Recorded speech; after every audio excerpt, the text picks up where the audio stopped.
શું તમે પણ ઘરના મંદિરમાં આવી ભૂલો કરો છો, જેને જાણ્યા વગર તમારા ઘરમાં નકારાત્મકતા, અશાંતિ અને આર્થિક તંગી આવી શકે છે?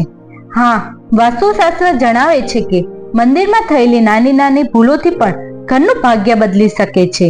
આજના વિડીયોમાં આપણે જાણીશું મંદિરને સંબંધિત 9 ખાસ વસ્તુના નિયમો, જેને ફોલો કરવાથી તમારા ઘરમાં શાંતિ, સુખ અને સમૃદ્ધિ વધશે.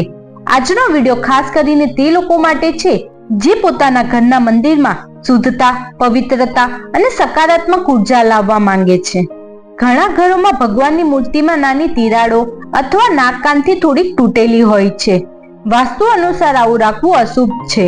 એનાથી ઘરમાં નકારાત્મકતા વધે છે અને પ્રગતિમાં અવરોધો થાય છે. તૂટેલી મૂર્તિઓને નદી કે પવિત્ર સ્થળે વિસર્જિત કરવી, નવી મૂર્તિ સ્થાપિત કરવી. કાતર, છરી, સોય, પિન અથવા અન્ય ધારદારી વસ્તુઓ મંદિરમાં રાખવાથી ક્રોધ અને અસ્થિરતા વધે છે. આવી વસ્તુઓને પવિત્ર સ્થળની શાંતિ ભંગ કરે છે. તેને હંમેશા મંદિરથી દૂર રાખો. દરેક શંખને પોતાની અલગ ઉર્જા હોય છે. મંદિરમાં એક કરતાં વધુ શંખ રાખવાથી ઉર્જાનો સંઘર્ષ થાય છે અને ઘરમાં અસ્થિરતા આવી શકે છે. મંદિરમાં માત્ર એક જ શંખ રાખવો જોઈએ. મંદિર હંમેશા સૌથી પવિત્ર સ્થળ છે. તેના આસપાસ ઝાડુ, સાવરણી, ગંદા કપડા કે કચરાનો ડબ્બો રાખવો અશુભ માનવામાં આવે છે. મંદિરને હંમેશા સ્વચ્છ, સુગંધિત અને વ્યવસ્થિત રાખો. પૂજાના કપડા પણ હંમેશા શુદ્ધ હોવા જોઈએ. ઘણા લોકો દીવો પ્રગટાવીને બળેલી દિવાસળી મંદિર પાસે જ મૂકી દે છે, પણ વાસ્તુ અનુસાર બળેલી દિવાસળી નકારાત્મકતા લાવે છે. દીવા પ્રગટાવ્યા પછી બળી ગયેલી દિવાસળીને મંદિરથી દૂર રાખો. વાસ્તુ પ્રમાણે મંદિરની સાચી દિશા ખૂબ મહત્વની છે. ઉત્તર પૂર્વ શ્રેષ્ઠ દિશા છે.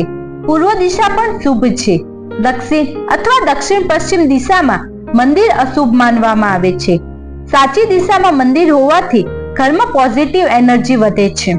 મૂર્તિ ખૂબ ઊંચી કે જમીનની ખૂબ નજીક ન હોવી જોઈએ.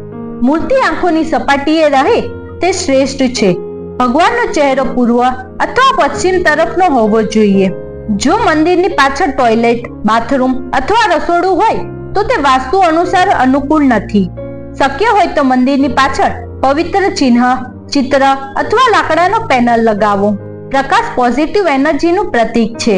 સવારે તથા સાંજે દીવો પ્રગટાવવાથી ઘરમાં શાંતિ અને સમૃદ્ધિ વધે છે.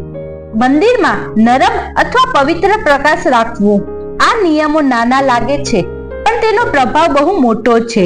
જો તમે વાસ્તુમાં આ સરળ નિયમો માનો તો તમારા ઘરમાં પોઝિટિવિટી, શાંતિ અને સુખ સમૃદ્ધિ ચોક્કસ વધશે. જો તમને આજનો વિડીયો ઉપયોગી લાગ્યો હોય તો લાઈક કરો, કોમેન્ટમાં લખો કે વાસ્તુનો કયો નિયમ તમારા માટે નવો હતો અને અમારી ચેનલને સબસ્ક્રાઇબ કરવાનું ભૂલશો નહીં.